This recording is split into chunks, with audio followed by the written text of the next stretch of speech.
大家好，歡迎收睇《依家 on air》，我係 Maggie 梁海寧。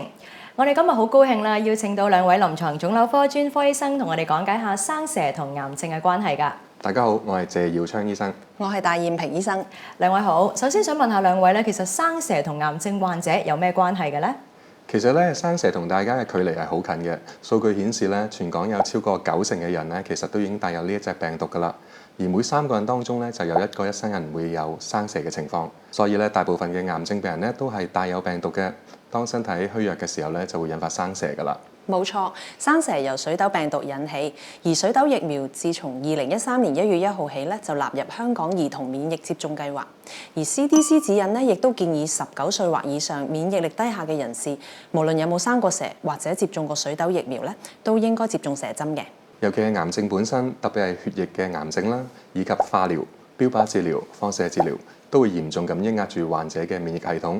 潛伏喺身體裡面嘅水痘病毒咧，就容易被重新激發，引發生蛇啦。咁我想問下啦，如果癌症患者一旦生蛇嘅話，後果係咪好嚴重㗎？根據研究咧，接受緊化療嘅乳癌患者，生蛇風險飆升25倍㗎，特別喺確診之後嘅頭2年。因為患者嘅免疫力較弱啦，症狀嘅範圍咧會變得較廣闊，更加容易變成嚴重嘅併發症，而復發率咧亦都相對較高㗎。癌症嘅患者因為生蛇而需要住院嘅風險咧，都高達2.9倍嘅。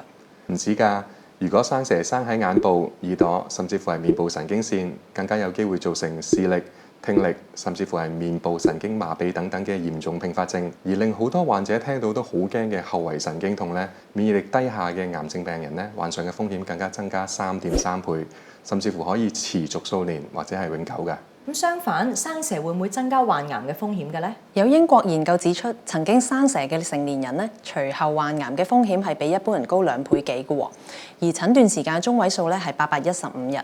另外一項研究發現咧，感染新冠康復之後生蛇咧係會增加大腸癌風險嘅，特別係年長嘅人士啦，或者係長期病患者。分享多一個回溯性嘅研究啊，發現頭頸癌患者咧喺5年內曾經生蛇嘅比率，比起冇患頭頸癌嘅係高出2.2倍嘅。咁生蛇對於正係接受緊癌症治療嘅患者嚟講，有咩影響嘅咧？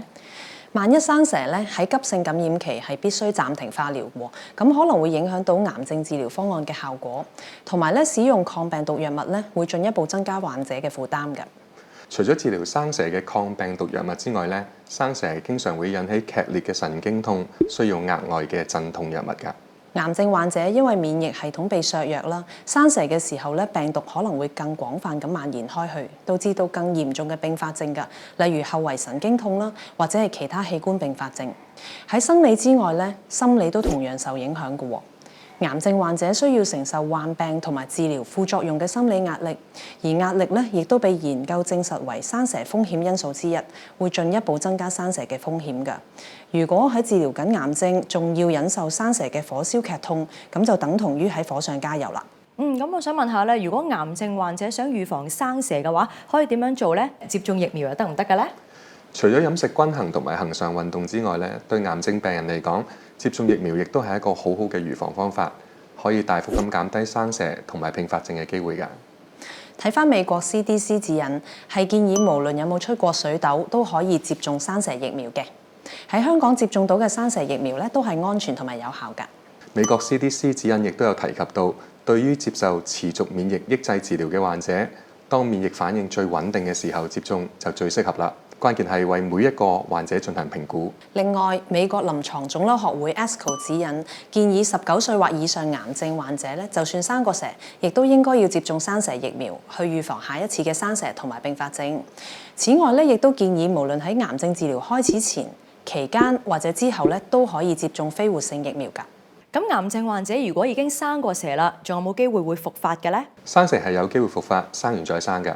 因為生蛇嘅病毒咧會一直潛伏喺身體，等免疫力下降嘅時候突襲㗎。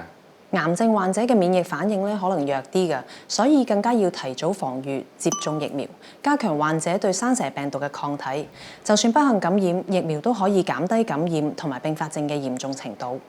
生蛇同癌症患者息息相關，一方面患癌會增加生蛇嘅風險，另一方面，生蛇亦會增加患上癌症嘅風險。而且一旦生蛇，嚴重程度可能比一般人更高㗎。為咗可以喺抗癌路上專注治療，減輕負擔，應該為患者及早接種疫苗做好準備。多謝晒兩位嘅講解。今集依家 on air 講到呢一度，多謝各位收睇，拜拜。